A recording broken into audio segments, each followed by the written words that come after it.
from the deep, dark hollows of southeastern Kentucky, where the stories are strange and scary. The moonshine is strong, and your neighbor's probably your cousin. This is Appalachian, not so quiet.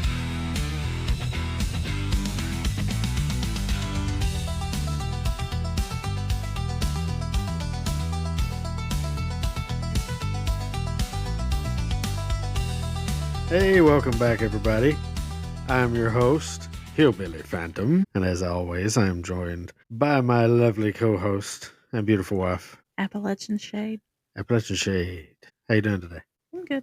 Good? Napped on the way home. Yeah, it was a long drive we put in today, so we're a little bit tired, but we have to do our Monday episode, as always. On Mondays, we do ghosts or Haints and boogers. scary stuff. Yeah, haints and boogers. So on today's episode of Haints and Boogers, what was you gonna say? I'm sorry. I was going to say cryptids. Or cryptids. We've done cryptids. We've done aliens. That was Fridays. So speaking of Friday, we were supposed to have the results of last Friday's No niche Friday. No Niche Friday. We did a poll to see if you agreed with me. And the word is niche. Niche. It's niche. It's niche. However, I guess we Appalachian Shades is both niche. win. It was 50-50. 50-50. So that goes along with the thing that I read that said it goes both ways, because there's a lot of people that pronounce it niche and a lot that pronounce it niche. I told you it's like an age gap. I guess maybe is. it is. I mean, we're only 5 years apart, so you wouldn't think that would make that big of a difference. It does. For Think some, so. for some folks, it makes a difference. I guess. I don't know. Like I said, I'd never even heard it pronounced niche until you pronounced it niche. That's how certain I was that it was niche, because I'd never heard anybody use niche. On a lot of things, people like, well, not my age or older. I agree with a lot of things, but that's one I disagree with you on. Sorry. Well, I guess I can forgive this one. Was it millennial show? Just Yeah. a little bit. Yeah, you're a lot closer to the millennial. Yeah. I'm closer to the Gen X, I guess. Maybe it does make a difference. I mean, I'm like 99.9% Gen X, but there's that little millennial that comes out every now and then. Don't let anybody hear you say that. Yeah. Just simple stuff like niche and niche. Millennials got a bad rap. Not all of them are that bad. Some of them are more like you know, that lean towards the Gen X. I mean, I guess technically I'm considered a millennial too, according to what you look at. Some say the millennials started being born in 1980, and that's when I was born. Yeah.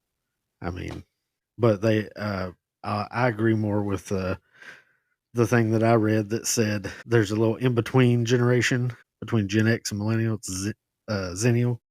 So that's the way I like to refer to myself. I'm a Zennial. I'm the in between. I grew up with very little or very limited technology, and then suddenly had all kinds of technology. And by the time I was a teenager, I had a connection to the entire world through the internet. But there is one thing that I can say for certain about us, even with a little bit of an age gap, is we grew up in a time that was more accepting of the supernatural as a possible real thing. Used to be you were a crazy person. You didn't see that. You know, you're seeing things. We need to lock you up in a loony bin type of stuff. But it just became too prevalent across society. Too many people reporting having experiences and things of that nature. And it led to, for the first time in history, pretty wide acceptance of paranormal ghosts, that type of thing, to the point that there were many TV shows suddenly that started sprouting up in the late 90s, early 2000s about ghost hunting. Yeah. And as I've spoke before, I'm all about ghost hunting. I love ghost hunting. Unfortunately, I've not had the opportunity to do it in a while. I've never been. Yeah. I would be interested in going. That's the first time something was thrown or I was touched. Yeah. I'm going. Yeah. I'm going. Like I said, pick them up, set them down. Poop your pants. That's aliens. You go. She gone. Yeah. I don't want to be touched. Yeah, that I don't want to be harmed. I felt like a tug at my clothing before. but I've never felt like a hand touching bare skin, that type of feeling, or anything hurting me in any way, like scratching me or, causing my bones to ache or something like that. You see stuff like that happen on some of these shows. Of feeling a touch. Remember that time we were on our way home and we came past the airport there in Lexington, and I said it felt like somebody's cold hand was like laying on my Yeah. thigh, Yeah. and it went on, and I was like, "This is the weirdest feeling ever, and I can't make it go away." Yeah. It went on for like a month. It was so cold, but you kept saying, "Oh, there's nothing." I just wonder. I've never done my research through there. Well, I didn't dismiss it. I was just like, I don't understand what it could be. Yeah. We kept checking the vents and stuff, see if there was a vent blowing on your leg and stuff. I felt like We a turned the air completely off. old hand, like a hand. Yeah, that was weird. Touching my leg.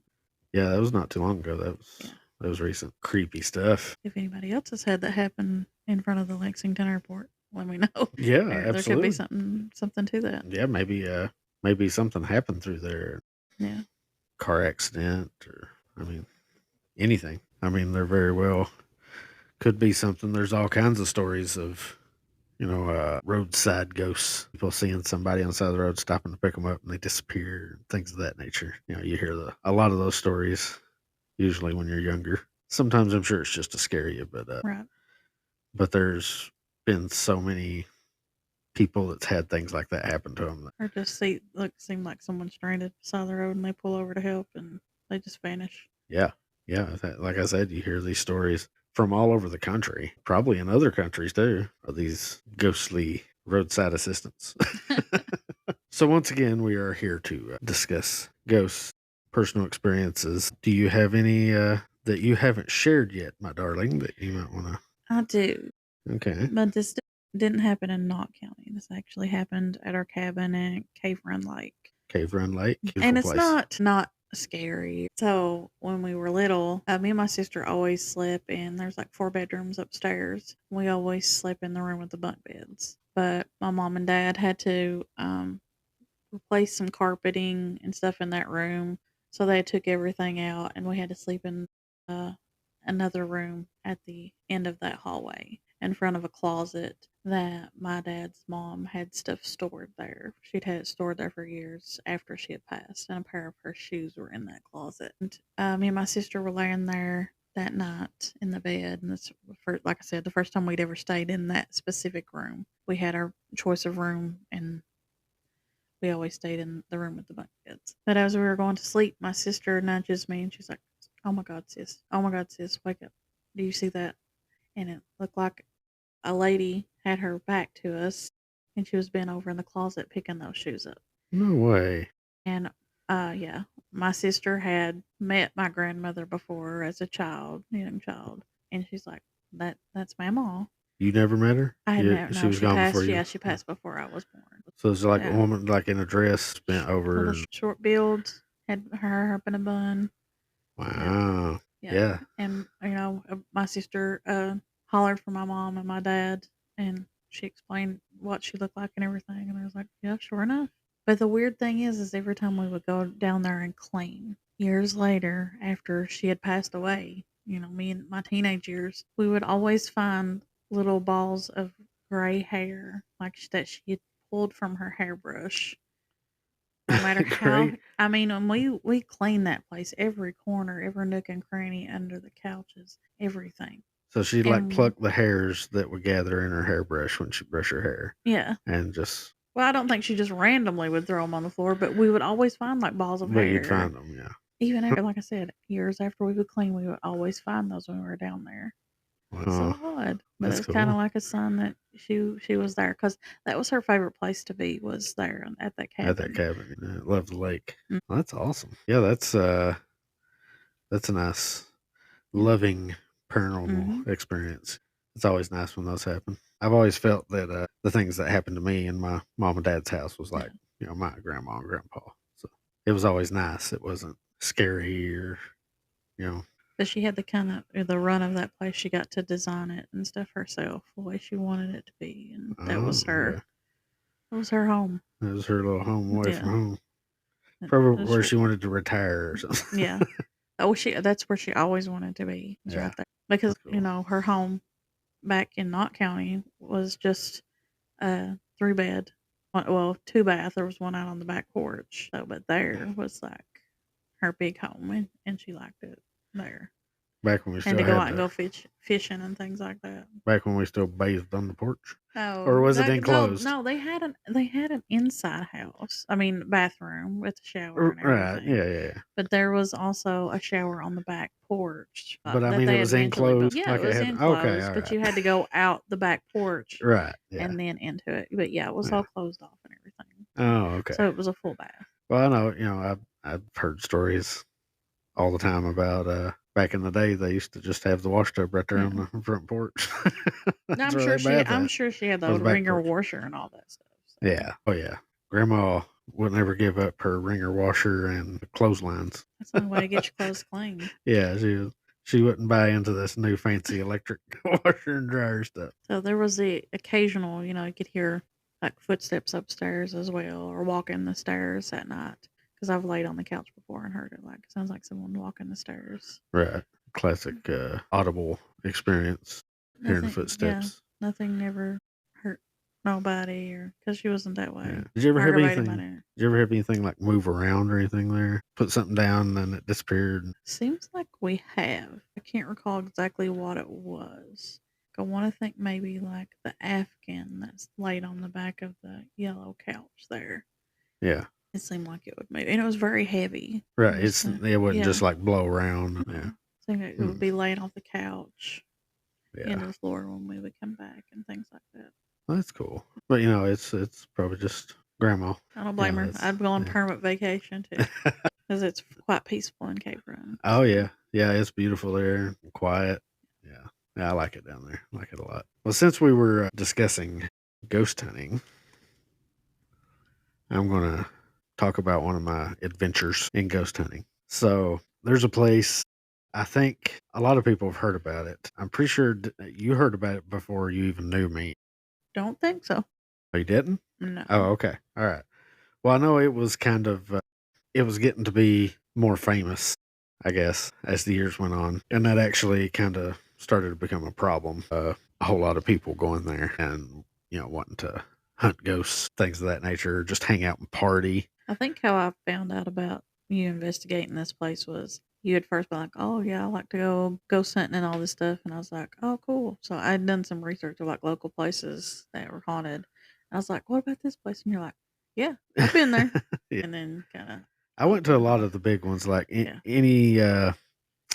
any place where there was multiple people that had claimed they'd experienced something. Mhm. We would usually try to go there and check it out.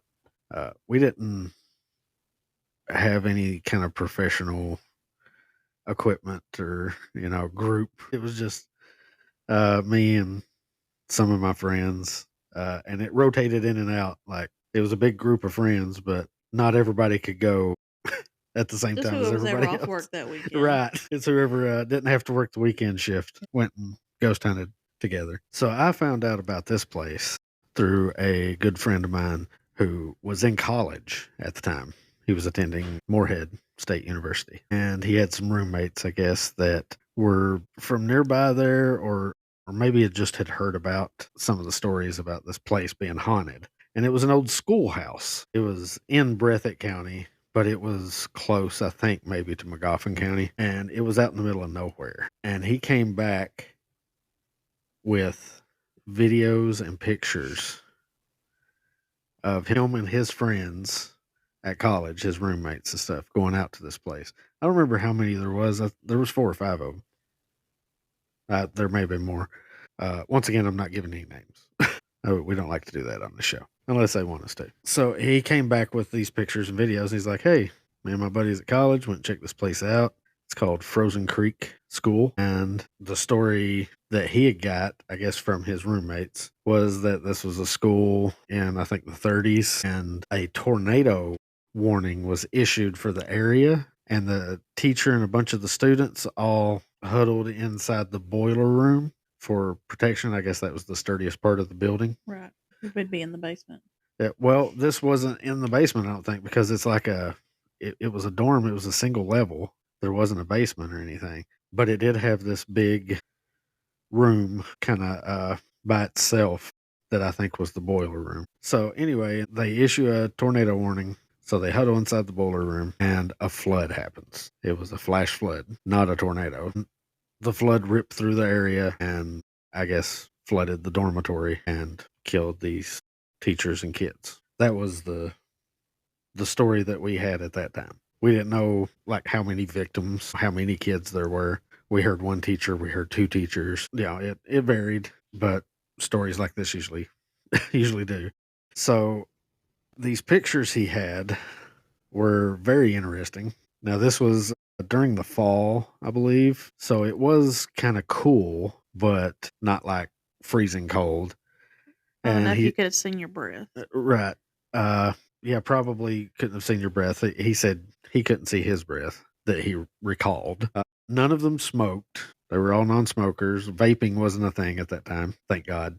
And he said there was no fog or anything of that nature. Said it was a perfectly clear night. Wasn't even cloudy. So really nice night, fall night. And they go to this place to check it out. They have, some cameras and camcorders. And in the pictures, you can very clearly see, several of the pictures, you can very clearly see this mist. It's really prevalent in some of them. Like some of them, it's completely thick. it's like it looks like cigarette smoke or something. It's Mhm. completely obscuring most of the photo. But like I said, he claims anyway that nobody was smoking. So what could that possibly be? I have no idea. But some of them are very interesting. There's kind of a mist all around the ground, around their legs and stuff, and there's just a column that It's almost trying looks to- like another person, Mhm. just made of mist that's like standing beside them. Yeah, it's like trying to show itself. Right? Yeah, like it's trying to. Or like it's trying to manifest. Yeah,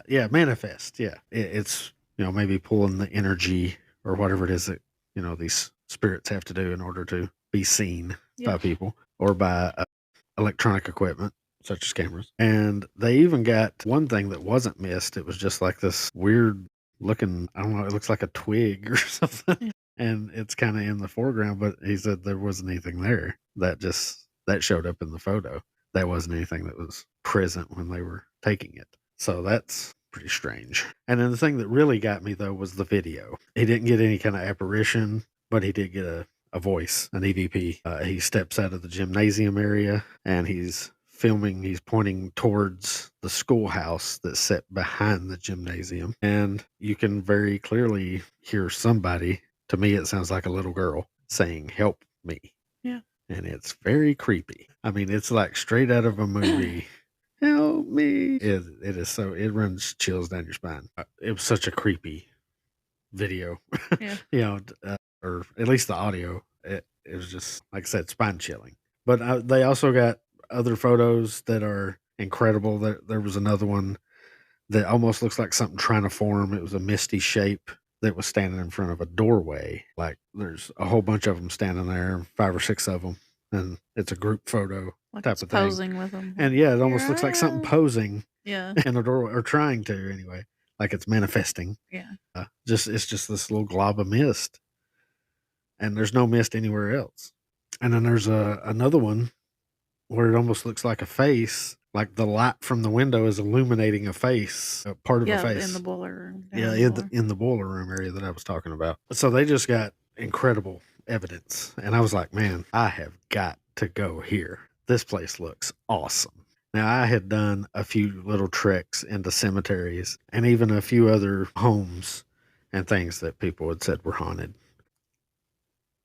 After seeing this, I knew, yeah, I got to go there. Have to. Well, there was one small problem. My friend who brought all this awesome evidence couldn't remember how they got to the place. Oh no. So we spent the next, I'd say, few months. Every chance we got, we go driving down in the area where he remembered it was. So we just, hop in the car, 3 or 4 of us, and just drive around in that general area. And we even, one time we went looking, there was more of us. We took 2 cars because there was like 6 or 7 of us. And we just started driving around. We stopped at a gas station. Yeah, I was gonna say, didn't you just ask the Local gas Yeah, I attendant. mean, we had to we talked to a few locals and asked about it, and they're like, "Oh, yeah, I've heard of it. I'm not sure where it's at." That's all we ever got. Maybe they didn't want your kind around. So this guy at the gas station is like, "Oh yeah, I think it's down this road." We're like, "Okay." So we go, we start traveling down that road, and it starts getting smaller and smaller and smaller until it's just this little tiny one lane road that we're surprised our cars are actually fitting on. And we see an old dude with a dog just walking down the road, and as we drive by, he waves at us. And we go maybe another quarter of a mile, and the road like dead ends at somebody's driveway. I was like, oh, man. So we turn around and we're heading back out. The man and the dog nowhere to be seen. So that kind of creeped us out. Yeah, I would say in the middle of Breathitt County. Yeah. Because there wasn't any like houses. We hadn't seen any houses for a while. Yeah. And then, like I said, it dead ended at somebody's house. So, we turned around and yeah, the man and the dog were nowhere to be seen. So we found that kind of creepy anyways. Like, well, we didn't find the school, but that was an experience, possibly. Old man and his dog. Finally, one night, me and a couple of my friends are driving around in Breathitt County. It's like 10 o'clock at night, and we're just roaming around in the hollers of Breathitt County trying to find this school. And on a hunch, we end up going down a road that we hadn't been down yet. And sure enough, we came around a curve, and there it was. I recognized it immediately when I saw it from the videos that my other friend had showed me. And I mean, it was like this creepy dark shadow just looming there by the roadside when we pulled up. We didn't have any gear with us, so we just got out of the car and stood there and looked at it and listened, and it felt so creepy, like there was just 100 eyes on Yeah. you. And we left that night and was like, all right, we know where it's at. So we made plans to go back. Got a bunch of equipment together, all of our friends. We went back and explored it. There's the dormitory where supposedly the children had passed. It is off on the right side of the road, kind of out in a field by itself. So supposedly this was like a co-ed campus. And because it was so far out of the way, when this place started, just like in Knott County, it was hard to get to a school no matter where you lived, back in these hollers and stuff. That's how a lot of these schools ended up just being built in the places so that kids had easy access to them. So this place was set up so that the kids could come and stay there through the week. So it had this dormitory. And I've heard that there was a boys and a girls, and I've heard that it's also co-ed. All I know is there was only one building down there in that field that was supposedly the dormitory. But the kids would stay there through the week, go to school. It was a Bible school. So they also had a church. There was a gymnasium, a schoolhouse, and a church on the left side of the road. Now, all of this was in pretty bad disrepair. It was falling apart. So it was dangerous for us to be in there. But we're dumb kids looking for ghosts. Was there signs saying keep out? No, there were not. There was because there's an old dirt road that goes up beside where the gymnasium and schoolhouse and all that was, church. And it was grown up real bad. So you could tell nobody had been up it in a long time. But they did have a couple posts and a big steel cable run across the road that said no trespassing. But here's the thing, though. It wasn't down there at, beside the road where the gymnasium was. It was on up in there when you got to the church. That's where it was labeled no trespassing. So I guess that's how we could have got away with it because there was technically no keep out, no trespassing, none of that until you got to that point. So we were like, all right, I guess we're good. Even though we did not have permission to be there. It was owned by somebody. We shouldn't have been there. But like I said, stupid kids. So we run around this place with cameras, camcorders, audio recorders. What else did we have? We had all kinds of stuff. We had a EMF detector, but we didn't really use it that often. I wasn't too sure about that technology at that time. So we did our usual investigation. We stayed there for, I don't know, 5-6 hours probably, asking questions, taking pictures. And we even found some scraps of paper that were laying around, like old files that had been left there to rot, basically. And you could see the name of the school, the Van Cleve Bible Institute, on the tops of these pages. Now, we never did really find out for sure about that story, but there was, as we have confirmed on what was it you found this on? Weather.gov. On weather.gov, they actually talk about this flood that supposedly happened. You want to read a little Yeah. bit of that? Said catastrophic flooding occurred across eastern Kentucky during the overnight hours of July 4th and July 5th of 1939. As 2.5 to 9 inches of rain fell in a short period of time. The Red Cross reported that flooding affected 21 counties in eastern Kentucky, with 79 people losing their lives and 52 in Breathitt County. So that would be where the frozen school was. Yeah. And It says later on down through there, it says Van Cleve, mhm. which is that area that was hit especially hard. It says it was reported that in some places a wall of water up to 22 feet swept through the narrow valleys, with the majority of the rain coming in as little as 15 minutes. Wow. That's like the Mhm. big flood we just had. The governor, A.B. Chandler, described the flood as probably the worst calamity of its time to ever hit eastern Kentucky. Yeah. That's probably worse than the one Mhm. we had in Yeah. 2022. Yeah, Mm. that's terrible. But yes, as up to 9 inches of rain was believed to have fallen in northern Breathitt County, with the worst flash flooding occurring along Frozen Creek. Yeah, right there. The official Red Cross reported indicate 52 lives were lost in Breathitt County.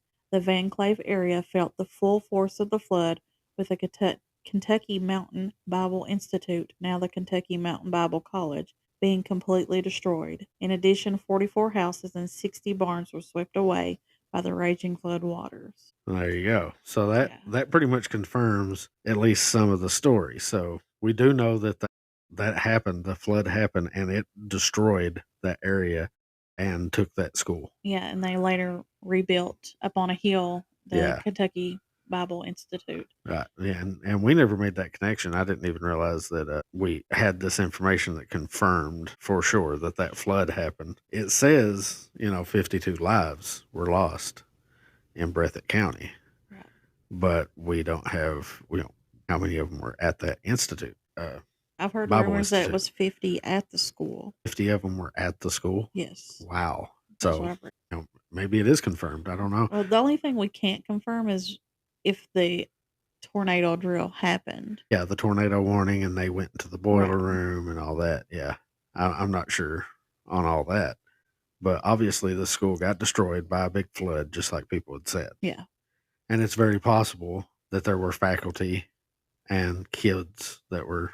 Right. And I'm sure people's like, well, in July, why was there school in July? So during this time, kids went in July till late fall because it was so cold Yeah, and they didn't have the proper clothing and things like that to attend school in the winter. right. So, So wintertime was home time. yeah, yeah, you there didn't go wasn't to much of school in a the winter. there wasn't much of a summer break. It was more winter break. Yeah, Because it's hard enough now with school buses and stuff. right, When it snows, getting around in some of these haulers. They still call us school when Jones Fork is frozen over. right. And a lot of these schools were heated, with just a little potbelly stove where they didn't have, Yeah. heating and cooling units like we have Well, apparently today. this place So had a boiler room, so I guess they were able to stay pretty warm. But still, that might raise the question of were there kids there? But looks like there probably were. So I like I said, for all those years that we were going there and investigating it, I never was able to get a definite confirmation on if any of that actually happened. But yeah, it seemed like most people were in agreement that there was a flood.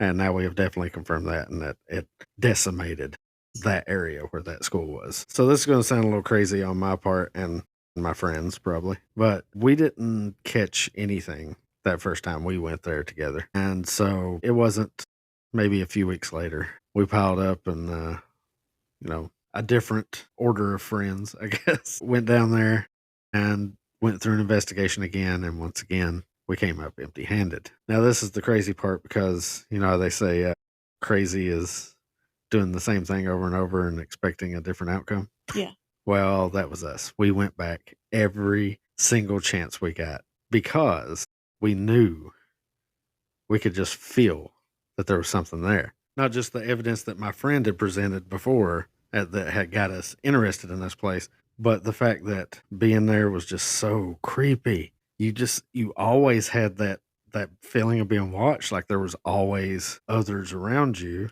besides the people you came with. You know what I mean? So besides the creepy feelings, we would also have a classic thing that happens to a lot of ghost hunters if there's activity happening around them. And people say, when ghosts are trying to manifest themselves, they're drawing energy from the sources around them. It seemed like every time we went there, our batteries and everything would die before we could get out of there. Sometimes it would just happen slowly, but still faster than it should. And other times it would happen almost as soon as we got there. Now, there was one time we all went and we had two different camcorders. I had two batteries for each camcorder. All four of them were fully charged. We get there, start recording with one. Battery says low battery after just like 5-10 minutes. So you got to toss it off, put another one on. It lasts about 10-15 minutes. It dies. Go to the other camcorder, same thing happens. Power just will not last. And we finally leave. We get in the car and we're on our way back, and the cameras are working. All the batteries are showing completely full. Wow. Yeah, and that, like I said, that's kind of an usual thing that ghost hunters will experience is drain on their devices' batteries and things of that nature. Right. So we went back there. I can't even count the number of times we went to Frozen Creek School and investigated it. Every time we felt something, and every time we came up empty with absolutely no evidence, no pictures, no video, no voices, just creepy feelings. So this went on for like a year before finally something occurred. We caught something. We went there, and for the first time ever, we didn't have the creepy feelings. It was me and three other friends, and we were actually talking about that. We started in the church, and we're walking to the church. It's like, for the first time ever, it doesn't feel like I've got 100 eyes watching me. Maybe they were used to you by then. Like, Maybe. Oh, these crazies are back again. Yeah, they keep showing up. What we're doing is not working to keep them away. So we started having the battery drain issue again. We're walking out of the church towards the schoolhouse, and the schoolhouse is 2 levels. It's a 2-floored house. That's only funny to some people. A 2-story house kind of thing. And the steps up to the second story are in the back of the schoolhouse. So we're walking towards these steps, and the battery starts dying on the camcorder, and it shuts off. So I grab the other battery, stick it in. It won't even come on with the other battery. These were all full charged. Made sure they were charged before we left. So one of my friends is running another camcorder, and he's like, here you go. I'm tired of holding it anyway. You use this one. All right. As we're approaching the schoolhouse, we're walking up the steps. The battery keeps going lower on this camcorder, but it managed to stay functioning for probably the best 7 or 8 minutes of evidence I've ever had in my life. Over that 7 or 8 minutes is just insanity evidence that we got on the camcorder. We didn't experience anything where we were there. Like I said, we were commenting on how we didn't have the creepy feeling. We finished our investigation and went home like we always do. Right. You didn't find any of this till you got home. Right. And like I said, we were commenting the whole time, man, it just don't feel the same. Doesn't feel like, whatever was here is here anymore. It just feels normal. So we're on our way back home. And once again, the batteries that had died on me were perfectly fine. Once we got on down the road a little bit, popped them in the camcorder, came right on. No problem. They were fully charged. But when we got home is when we got the shock, because we went through the footage. And that last several minutes of the video are just incredible. As we're walking up the steps, you can hear what sounds like a little girl just singing, like la la la la la. It's really faint. It took us a while to really hear what was going on there, but you can hear it plain as day once you finally hear it. Later on, maybe, I don't know, just a couple minutes, we're in the top floor of the schoolhouse, and it's dark in there. Obviously, it's right at the edge of dark, so inside the building it's very dark. I asked for a flashlight. They start looking through the backpack to find the flashlight for me, and you can hear a whisper, almost like it's right up in the camera, saying, "You're a good one." Just whispers, "You're a good one." And I have no idea what that was about. Maybe it was picking out a flashlight. I don't know. It's just a very strange audio anomaly. So I step towards one of the rooms in the upstairs, and it's a big open room. And this place is falling apart. It's in shambles. The floor, there's all kinds of holes all in the floor. And I'm like, I don't really want to step on this floor. So I'm just kind of standing in the doorway filming. And in the video, you hear one of my friends say, careful in there. And I hear kind of like a growling noise. I don't know. It's really hard to describe. Yeah, it's like a She, grumble, yeah. kind of Yeah. My like. friend says something and then you hear this, I don't, maybe it was the wood creaking underneath me. I guess that's possible, but it sounds Sounds like a like, yeah, it sounds grumble. like a person or an animal or something Grumbling. going. Yeah. Yeah. And so then I pan over to one of these massive holes in the floor. And as I'm panning over, you can see very clearly in the doorway that's at the other end of this room that just opens up into the outside. There used to be like a deck out there. And I think there may have been steps on that end too, but it had long since fell down. So there was nothing out there. But you can see this shadowy, almost translucent. It looks like a small kid, Yeah. like The maybe a height of it. preschool to kindergarten. Yeah, the shape of it and the height of it kind of looks like a kid. And it's like it's leaning out looking at me. And I look down at one of these holes in the floor, and my friend says, "Be careful in there. There's a lot of holes in the floor." And I say, "Yeah, I know." And then you hear another whisper, "Close." So was it want me to come closer to the hole? Was it trying to get me? Right. Was it the thing down at the other end of the room want me to come closer to it? I don't know. Maybe you think that there's a child and you're going to go save it, or Yeah, I don't know, but you very clearly can hear a whisper, "Closer." yeah, Yeah. definitely. By the way, there is a small snippet of this video that has survived all these years. It exists on YouTube, and we will try every way in the world to get it over to TikTok so everybody can see what I'm talking about. Probably have to do 2 different TikToks, like, post, one with photos and then one with the Photos and video. yeah, and then a different one with the video. Yeah, we can do that. We'll do, like, a part 1 and a part 2. Part 1, part 2. Yeah, that'd be cool. And I'll see if my friend's okay with me releasing some of his photos because I actually have those here on my phone. We've been looking through them and they're pretty incredible. So I'd like people to see those too. Yeah. There used to be a website that my friend's roommates that originally got all this. They built a website, but it's long since gone. But they still have the pictures, so we might try to put those. So anyway, back to my video. The whole time that all this is happening, every now and then I'm panning around the room, looking around. This thing is still in the doorway. It stays down there the entire time. My flashlight goes across it, and you don't see any kind of reflection or anything like that. Like the light of my flashlight just goes right through it. It's just an incredible thing. And like I said, we didn't see any of this while we were there, so there's no reactions whatsoever. But we decided to head downstairs right after that. We didn't go any further in the upstairs. We head downstairs, and the last thing that the camcorder I was operating, the last thing it caught was one of my friends pulled out a Geiger counter. Don't ask how we got that. Okay. But we ended up with a Geiger counter because we heard that they could detect the background energy or whatever that ghosts tend to put out. I kind of like an EMF type of thing, but I Right. wasn't sure about it, but we thought we'd try it. We'd just put brand new D batteries in this thing, turn it on, and it dies instantly. Oh, wow. Instantly. And you can hear my friend say, "It's dead." I said, "What? It's dead? We just put new batteries in this thing." And then you hear it sounds like a kid laughing, going, "Hee hee." And then my camcorder dies because the battery on it drained. This was, like I said, probably the most incredible evidence I've seen. Definitely the most incredible evidence I've caught. I'm so excited. I can't wait to go back. We start posting about it on the internet. We send it to some buddies we've got up in like the Louisville Paranormal Society and things of that nature. And they're like, "Dude, we want to go." Like, okay. So we set up a time several months later for all of us, along with these, Kentucky Paranormal Society people. They're going to come down and investigate it with us. Like, all right, we made the big time. But they came down, and this is the cool thing. We were sitting in the Pizza Hut in Jackson, and they brought their whole setup in the Pizza Hut and had like a TV and stuff set up in there just so we could bring them the tape and they could look at it because they wanted to see it firsthand. And so we show them the video, and they're so excited. They're just amazed. They're like, "Oh my God, look at that. You can see it. It's so clear. That is a full body apparition standing down there in that doorway."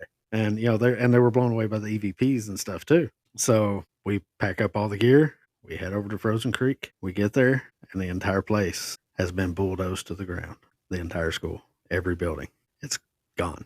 Wow. demolished. Did you even try to just do the We area, did. We the yeah, grounds? yeah, we just kinda stood around in the area and asked questions and things like that, but we never got anything. It was very disappointing and disheartening. I didn't do a lot of ghost investigating there for a while because that was my place. And right after getting that incredible evidence, it was gone. It's just yeah, it's just flat land now. And all that's left is just some rubble, concrete blocks and stuff left over from the school. It's a shame. It is. It was an awesome place. Like I said, we probably shouldn't have been there trespassing. So But I would just wonder if the people that were there, I mean, did they ever experience anything that bulldozed it down? Or yeah, I don't know.